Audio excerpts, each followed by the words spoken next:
Hey, good evening, folks. So we're back here with our second food video, and tonight we're going to show you how to get a brisket ready. And later part of the video, we're going to get it on the grill tomorrow and show you how we smoke it. So what we're going to do is we have a pre-trimmed brisket from HEB here.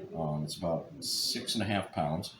Normally I like to trim them myself, but in this case I didn't want to have like a 19 or 20 pound brisket because there's a ton of leftovers, and we don't have room for it. So we're going to do this smaller one. Still quite a bit of meat.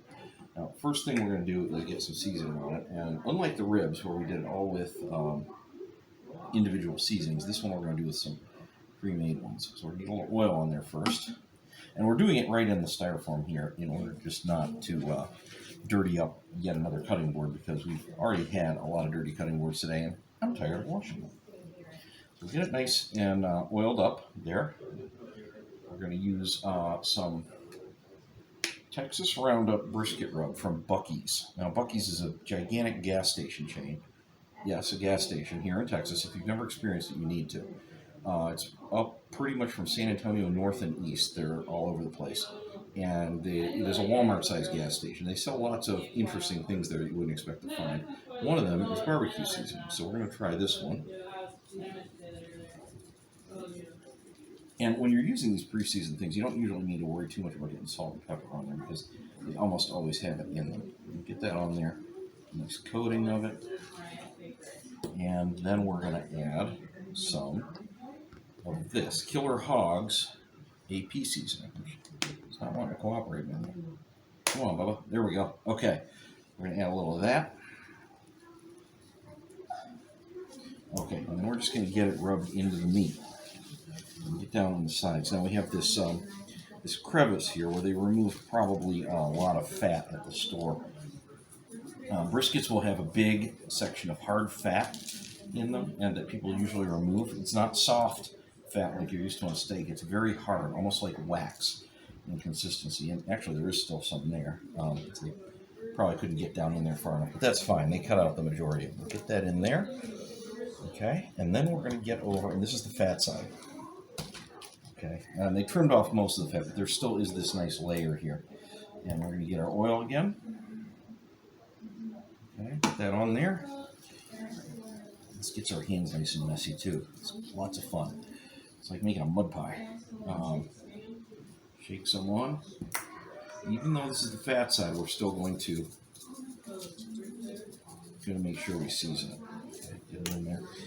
And that way, it's overnight, this is going to kind of eat into the meat and season it and break it up a little bit. And that helps get the smoke in there more.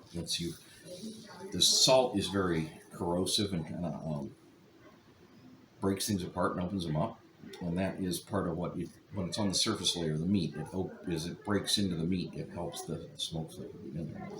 Okay, so we got that done. Now, we're going to prepare its bath. This is what I do. Now, over here, I have a very large sweet onion that I've pre-chopped up. And we're going to dump this into our here, okay, for flavor. Our onion in there.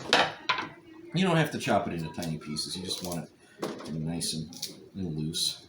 And the larger sections are fine. I like to use sweet onion for this, but any kind of onion will do. If you like red, that's fine, or just white onions. Whatever you want. The other nice thing I find about sweet onions is that I don't seem to get as much fume effect from them when I'm cutting them, so my eyes don't run the way they do with red onions. And then we're going to put in a whole bunch of apple juice. Now, the apple juice is the reason why you may notice here that I have 2 of these. The reason for that is we've had problems in the past with leaks. If this one has an undetected hole in it and starts leaking all over the place, if you put it in the fridge like that, you are going to have a god-awful mess. It leaks. That will hopefully mitigate. Now, both of them have a leak, and, well, at least maybe it'll slow it down for you a little bit. Forgot about that. And then I like to use these Spice World garlic. This is their smallest size of garlic here. You just get that in there. Garlic is probably our family's favorite spice. We like to put it on pretty much anything that we barbecue or cook on the grill, and of course plenty of other things besides. And usually a little more than the recipe calls for. Now, this is not a recipe. This is just a technique I learned from a friend of mine who was a cook. The seasonings that I'm using are just ones I selected today. This technique really helps pre-flavor the brisket. So, and then what we want to do is we're going to take this gently and put it in there. Just kind of move around, get the, there we go. We're going to get this. We're going to get some of the onions and get them on top of it as well. Okay, now this brisket is smaller, so it doesn't fill the bucket up as much as a full-size one. So the full-size one, the apple juice comes way up and almost onto the top. But this is fine because the fat is harder to penetrate anyhow. So we're just going to get the onions on top of it, and the apple juice mixture is still around the brisket. Now, whatever you do when you do this, do not spill this. This stuff is horrendous to deal with when it makes a mess, so just be very, very careful of that. All right, and what now we're going to do next, once I just rinse my hands real quick, is we are going to get some aluminum foil is just easier. I really don't like plastic wrap, it's a pain. And we have this great Texas Tough aluminum foil, because everything's bigger in Texas, so even our aluminum foil is thicker than everything else. And we're going to put that over the top. And we are going to slide it into the refrigerator for the morning. And that's one last thing, is make sure that your refrigerator spot is clear before you start trying to lift it in there. If you have a bigger brisket that's really full, that liquid will be up the edge, and you want to get it in there smoothly and not have it going all over the place, because you'll slosh apple juice on the floor, and you don't want to do that. So that's it for right now. Shortly we'll be back in the morning, and we're going to get it on the grill. Okay, so this morning we're getting the grill cleaned out to get ready for the brisket. We'll get the fire started here in just a few minutes, and we are going to use the side box today. So this actually involves making two fires, one for the side box and then one to go at the far end of the grill over there underneath the smokestack. And the brisket's going to go right around here, where I had the fire yesterday for the ribs. So both these need to be cleaned out. Side box I haven't used in a while, and it needs all this ash taken out of there. It's not particularly interesting, but what I do think is interesting, and I kind of recommend this thing if you can find it, is this oversized spatula. Now this thing is not great for cooking, because the problem is this neck area right here just isn't strong enough, and when you try to pick up anything heavy, it tends to want to bend in the front. It's the weight of the spatula itself plus the food. It just doesn't have the neck strength back here to support a lot of weight, although it is pretty thick and sturdy overall. You can bend it right back into place. But what it is great for is digging down in there to get fireplace ash out. So if you can lay your hands on something like this, it makes cleaning your grill out a lot easier. Okay, we got the fire started. This one's going to go in the box underneath it.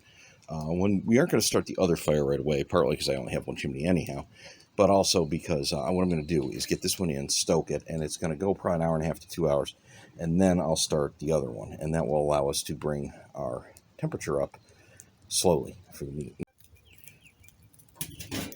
All right, so our fire is about ready. All the coals are nice and light, but they haven't started to deteriorate yet, so I'm going to go ahead and get them into that side box there. And we're going to go ahead and add some mesquite wood, just like yesterday. We got 1 and 2 good size big boxes. Now the fire spreads out a little bit in there. That's okay. That's just fine. So let's go ahead and close that up. And we're going to start getting smoke coming through here. Now, we got our brisket over here. And what we're going to do today is something a little bit different. A bucket of apple juice with onions. And what we're going to do is this. Okay, now what I've done is put the brisket directly under the grate. Now normally what I do is, like with the ribs, I put it on foil, and I kind of make a little bucket with the foil to hold juices as they drip out around it. And I actually pour a little bit of the apple juice down in there, in the foil basket, to keep it moist. But I've decided to try out today just putting the entirety of my bucket of apple juice garlic onion mix underneath and let that kind of catch the meat drippings, and then as it gets warm and starts to steam up, that'll hopefully provide some moisture to this brisket. This is a new technique, so we're kind of experimenting today, and we're going to see how it comes out. So I'm excited to show you guys the results of my experiment. Okay, it's been about an hour and a half since we got the brisket on, and let's check on our fire and see how it's doing in here. Yeah, about like I expected. There's these Logs are really only burning on one side, so we're going to turn those around a little bit, and we're going to get this other one in there as well. That's good for right now. Get that shut again, let that get going, and now it is time to get our second fire started heating up here. So I just had a little bit that's left over, so I'm going to go ahead and use it up to start the second fire. The second fire is directly under the chimney, so if it's not, I believe this is actually oak, not mesquite, but that's okay. We don't have to worry about that too much because the smoke is already going to be heavy, heavy mesquite, and once this is burned off, we're going to have mesquite wood on there, so it's not going to be a problem. There are more mesquite briquettes underneath. When I was cleaning out earlier, I have this big garbage can here, and I keep my charcoal in there, or keep it dry, and I discovered, because I had apparently a few empty bags that I had put aside in there and forgotten to empty out, so I threw those away when I was cleaning the grill, and I discovered a couple bags in there that just had a tiny little bit of briquettes left, so only about the top half of this is the lump charcoal, and the rest is briquettes underneath, and that's fine. This is just to get the inside of the grill up to a little bit higher temperature. All right, folks, so here we are back with the second fire. We'll let this go a little longer than I probably should have, but that's okay. We still got plenty of fire there, and we're going to go ahead and get this thing loaded into the grill. Take it over here, and in you go. Okay, and we're just going to throw these spare blocks of wood that we got in there. Just to use them up. This is more what I found down in the thing. And like I was saying earlier, it doesn't matter a whole lot that these are not all consistent wood types, because most of the smoke is coming from the other fire. Now, I had forgotten that I bought the other day at the hardware store a much larger sack of mesquite. Mesquite is mesquite, doesn't matter if it comes from the grocery or the hardware. But we're going to throw that in on the smoke box side when we need to stoke it again. Let's get this shut. Temperature's right around 150. Brisket was looking pretty good. Stoke that up a little bit. Neighbor dog likes to bark. It means our dog is going to... Oh, there she goes. And we'll come out and bark. Yeah, we'll get this stirred around. A lot of times you don't need to really get too much. Just getting stirred around, getting the air in there a little different. Gets the heat to different parts of the fuel and gets it going. Okay. Oh, and look at that. We're already... temperature's coming up. Okay. Now, that side, there's a high chance we will not stoke that side again. Once that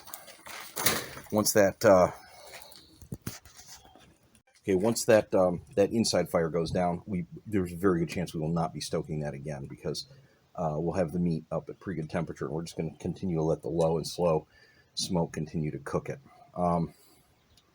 Once the internal temperature of the meat gets past, I believe it's about 140 to 150 degrees, you're not absorbing too much more smoke. Now, the internal temperature of the meat is not that high yet, I guarantee you. Deep inside it, because we put it in there, it was out of the fridge. I had it out of the fridge for about half an hour before I put it on there, but it was still inside the apple juice, and it's just not going to warm up that much. So it's going to take a while for the deep inside, thick part of that to really get up to temperature. All right, and we're off the grill. But this is the finished product. We're going to take it inside, and we're going to let it rest for a few minutes before we start cutting it apart. It's important to let beef rest. Helps the heat come down internally, and you don't lose much moisture out of it when you cut into it. All right, and here we are ready to cut into this thing and find out what we got. Let's check this out. Yeah, there we go. We got a nice tender inside.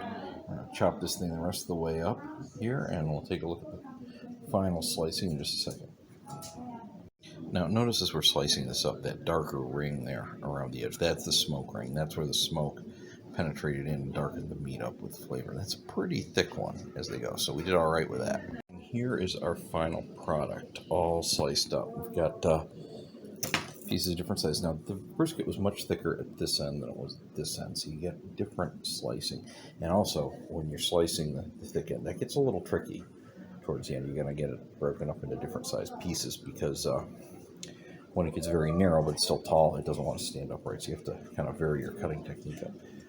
Get that nice fat in the middle there all melted down, and it's going to come out pretty good. And we have the beast here, who's going to probably want a little sample. See how she likes it, huh? Yeah? Yeah? Here you go. It's a little taste for you. Oh, yeah. All right, so thanks for watching, folks. Please come back to Wilderness Wargaming for more content in the future. Please like, subscribe, click the notifications bell, and comment down below.